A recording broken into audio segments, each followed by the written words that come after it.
what's up? So I actually read some books close to when they came out, which I feel like is kind of a miracle for me because unless it's a Sanderson release, you don't hear me talking about new releases a lot on this channel. And I read 3 books that were newly released, so I thought, let's do some book reviews today. Real quick before we jump into it, there is construction happening at my house today, so you may hear some loud noises. I'm gonna try to edit around them, but hope you can be a little forgiving today. Anyway, so today, we are going to talk about The Book That Wouldn't Burn by Mark Lawrence, Dead Country by Max Gladstone, and Untethered Skies by Fonda Lee. 2 of those came out in April, and one's not coming out until May. And I actually ended up generally liking all 3 of these novels, so this will be mostly a positive review today. I do vary in how passionate I feel about them, so let's get into it. Let's start with my favorite of the 3, which was The Book That Wouldn't Burn by Mark Lawrence. This comes out in May, so this is the one that's not out yet. And guys, I am obsessed with this book. Obsession is putting it mildly. Like, this is gonna be my new book that I think I'm going to be extremely obnoxious about. I only give a handful of 5 stars every year. It's a pretty hard thing for me to give. I tend to default to 4.5 unless I really feel it. And even when I do give those 5 stars, it's rare that I have a book that I just consume. It happens maybe once a year. I would say last year it was probably Jade Legacy, and the year before it was definitely Piranesi, where I sit down and I just literally cannot stop reading. And this book, I think I finished 350 pages of it in a single sitting. Like, thank goodness it was spring break for my kids so I could sit down and do nothing. So this is actually my first Mark Lawrence book because I had kind of heard the reputation of Prince of Thorns. My husband read that and really liked that series, but he knew I would not be able to handle that. Although I have heard recently that not all of his series are that dark. So I've been wanting to try one for a while because his prose is always mentioned in best opening lines on Reddit. He gets quoted a lot. And so I was really curious to hear, to read his prose. It seemed like something that I would really like.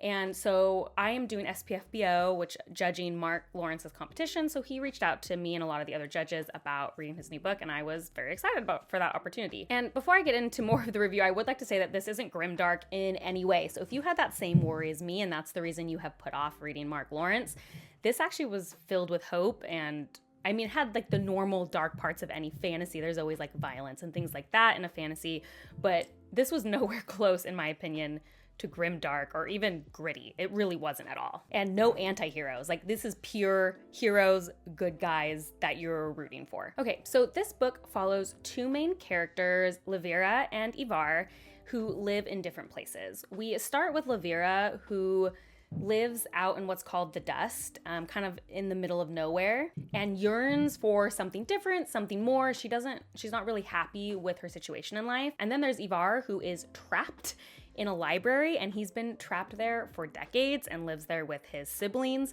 and has been dying to escape but cannot find a way. And their 2 stories really revolve around this giant library that's the centerpiece of the story and the way they want to change their lives. So first, I loved both of our main characters, which is obviously really important in the story. They describe Livira as a weed that can't be kept down and just keeps going. And I really love the way that Mark Lawrence manifested that character trait in the book. She literally chooses chaos at every possible opportunity, and I absolutely fell in love with that. And sometimes that kind of character can come off as really stereotypical or overdone or too dramatic or cheesy, and it just does not come off that way at all in this book. It comes off very realistic, that kind of strong female character I talk about really liking, where you are so rooting for her, but she isn't this person who feels like a caricature. And so I really enjoyed that about her. And Ivar has a little bit of that same element in him, but it manifests in a very different way. So I think they are very good foils for each other in this novel. And again, characters that I could really root for and understand and didn't feel overdone. And also, this is a book about books and libraries and learning and yearning for knowledge. And obviously as a huge reader, that sort of setting always works for me. I love things set in libraries. I love characters who love books and questing for knowledge, so that's already going to be a very easy win for me. And the magic in this book was really ethereal. The magic was just magic, a very soft magic system that worked well. And I do love when there's a soft magic system and the author does not try to explain it. The magic is not over-explained in this book. It makes sense. It just works very well seamlessly with the idea of the story. This is also a book where you're unfolding a mystery. It's not like, oh, plot twist kind of thing. So it's not a spoiler if I tell you this. Like, you're slowly unfolding a story. And I just love a book that definitely does that in a way that you can see things before they come. Because there were things that I was like, oh, I get the clue. I see the clue. And then there were other things that caught me out of nowhere, caught me by surprise. And it was done in the way where it's like, the book isn't ruined once you know. It's instead like I finished the book and immediately wanted to go back and restart it to see which things I missed or to recontextualize things that happened that I only recognized after the book ended. And so I thought that was really well done, and I always love that in a book. Also, I already kind of expected this, but Mark Lawrence's prose works really well for me. Like, that was one of my favorite parts of the books, which is no secret. Like, I've heard from a lot of people that he's a very good writer, but it did really work for me, especially he has a 2-sentence prologue, and then the first paragraph, like, excellent. I know he's known for first lines, but man, he killed it for me in this book as well. So I would obviously highly recommend this to pretty much everybody. It's 5 out of 5 stars for me. It reminds me of Piranesi in the way that I think I am just going to ubiquitously recommend it to every single person I know, and I'm not going to shut up about it. So just do me a favor, pick it up. The only thing I'll say that could be iffy for some people is this book does deal with time, and they say that in the blurb on the back of the book, so I don't think that is a spoiler. But the book does deal with time, and so if you're the kind of person who doesn't like things or tends to be really harsh on things that deal with time manipulation, that could be a problem for you in this book. I personally never have an issue with that. I enjoy that kind of plot, so it worked for me, but that would be my one warning if that's something you know bothers you. Just a quick editing note here. This book is book 1 in a trilogy, which I actually didn't know when I read it. The book, in my opinion, reads like a standalone to the point where I checked to see if it's part of a trilogy. I am a little conflicted because I love how this book ends so much that I kind of wish it was a standalone, but then I'm like, no, that's silly. I should be so grateful that I'm obsessed with this book and I'm going to get 2 more books. But the whole thing I'm saying this for is if you're worried about starting a trilogy before all of them are out, in my opinion, this book could completely be read as a standalone. It's a completely satisfying ending. So I don't think you should let that stop you. Anyway, highly recommend checking out this book. It comes out in May. I'll put the actual date here because I'm the worst and didn't look up what the actual date was. And I'll also put the cover because this is like the art cover and that's not what it's going to look like. The actual title will be on it. So here, and this is when it comes out. Highly recommend buying it. Like, I cannot say enough how in love I am with this book. Immediately a book I have to reread. Like, I finished it and was like, well, need to read it again, which again doesn't happen very often. So like, if you pick one book that I recommend that you're going to read this year, have it be this one.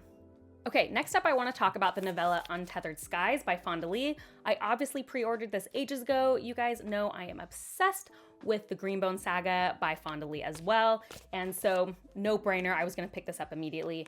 There is always this nervousness I have when I read a series from an author that I absolutely love, and then their next project, it's always like, there's just like a little worry, you know, like, oh no, is that the only thing they're gonna write that I like? Anyway, if Untethered Skies is any indication of her future works, like, I think we're gonna be just fine. I really enjoyed this novella. I ended up giving it a 4.5 out of 5. I will say novellas are kind of on a different scale. They're rated differently than a full novel, so I will give that caveat since it is the only novella I am rating on today's things, but I really enjoyed this one. It had some really fun world building that I enjoyed. I also think the character arc was done so well for such a small page count. Like, yes, I'd love to read more in this world, but I felt like the character's arc felt complete. It felt complete in that really good way where there is more you can imagine about the character, but you don't necessarily need to know the direct details. So I thought that was done well. There's also animal companions in this book, and I thought it was done in a way I personally hadn't read before. I thought there was a unique kind of twist on the way we usually read animal companions in fantasy, and so I enjoyed that aspect quite a bit. And you know, it's funny because I was about maybe 10 pages from the ending, and I actually was nervous. I was like, uh-oh, I don't know if this is gonna end the way I wanted it to end. And then it did. Like, so if you, just as a warning, if you read this book and you're like, oh no, this isn't ending necessarily the way I want it to, I guess that's the wrong way. I was worried it wasn't going to end with a catharsis. I won't say the ending's like exactly what I would love and dream.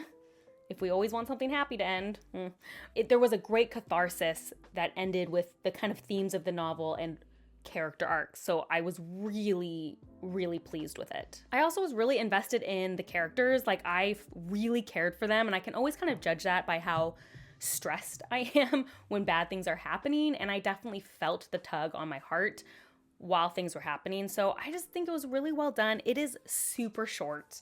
You could easily read this in a sitting. I mean, it's like 140 pages or something, and it's a small book. So if you liked the Greenbone saga, I highly recommend picking it up. If you haven't tried Fonda Lee, maybe you could get used to her writing. Now, it is different than the Greenbone saga. It's not as brutal as Greenbone, but there are some of the same themes I can think of overarchingly with found family and your place in this world, which I think are themes that crop up in her works. But either way, if you were thinking of picking this up, I highly recommend it. Definitely worth the read. I really enjoyed it. And the last book we're going to talk about today is Dead Country by Max Gladstone, which Tor.com was kind enough to send me. I do have the physical copy, but I put it really high up on the shelf, and I have to get a ladder out to get it, and I just wasn't feeling it today. Short, people, problems. Anyway, they sent this to me. I really enjoyed this book. I was excited to read it because I have actually only read Max Gladstone in partnership with another author for This Is How You Lose the Time War, but I really enjoyed that book, and so it always was kind of on the back of my mind that I wanted to try Max Gladstone's solo stuff. The cool thing is I ended up reading this book really close to when I did the video for Magic versus Technology, where I talked about how magic and technology don't usually coexist unless we talk about sci-fi. Well, Dead Country was definitely purely in the fantasy genre, but had a lot of that kind of technology. I talked about like simple things, even like taxis and rolling suitcases. They gave it this really modern air, but at the same time, there was definitely wild magic going on. So that was kind of cool to read that as an example of something I had previously been talking about, and I think that element was done really well. My favorite part about this book, which is also pretty short, it's definitely not a novella, it's a full novel, but it is decently short, were the characters. There was kind of some generational play with female characters, and it was just done in a really good way. I actually saw myself in all these different characters at different points in my life and how they kind of represented the struggle and how these characters viewed magic at different points on the timeline in someone's life, you know, like young, but kind of like getting towards middle age, and then older. It was really well done, and I really felt connected to that and how that was represented. I also loved how wild the magic was. It didn't make a ton of sense all the time. I will say this book took me a second to get into the rhythm of. Max Gladstone has a very unique prose style, and it did take me a second to kind of shift gears from what I was reading before. But once I was in it, I really enjoyed how his prose gives kind of a dynamic, and it's part of the experience of the novel and why it works. I will say this, so this was my least favorite of the three, obviously, since I only gave it a 4 out of 5, but that's actually still a pretty good score for me, so I still enjoyed it. I think this book is more it's more situational. It's not a book I would necessarily recommend to everybody. For example, if you liked This Is How You Lose the Time War, I think you will like Dead Country. If you did not like that book, I think you will not like Dead Country for some of the similar reasons. It has a lot of the same kind of like character development and prose style, so that's kind of how I would go forward recommending. But if you liked This Is How You Lose the Time War, or you like very unique books that don't always make a ton of sense, but you understand the journey, then I think Dead Country will work really well for you. I'm always down for something like a little unusual, a little weird, which is why this one personally worked for me. Okay, so there's 3 new releases. Let's all be proud of me. I did it. I read some new books and enjoyed all of them. Let me know if you have read any of them yet and what you thought, or if you will be picking up The Book That Wouldn't Burn. Again, I'm gonna probably bully you guys about that for a while because I'm not over how good that book was, so I can't recommend it more. Gonna be a top 5 book, which is interesting to call this early in the game, but I am 100% positive, just like I was with Piranesi, which I think I ended up reading Piranesi in March too. So these spring months, that's when I find the books that matter. Anyway, if you like these kind of videos, please like and subscribe. That is the best way to support me. And if you want to see what I'm currently reading, as well as reviews of these books before I put them up on my channel, you can check me out on Instagram at bookborn.reviews. Also, one more thing, you probably haven't made it to the end, but as a person who watches YouTube, I always like to hear it. The Trust copy did make it safely to our winner. So in case you were just like wondering, if that worked out. It did. They got their copy, and so I hope they enjoy it. It did make it safely. So anyway, I'll see you guys later. Bye.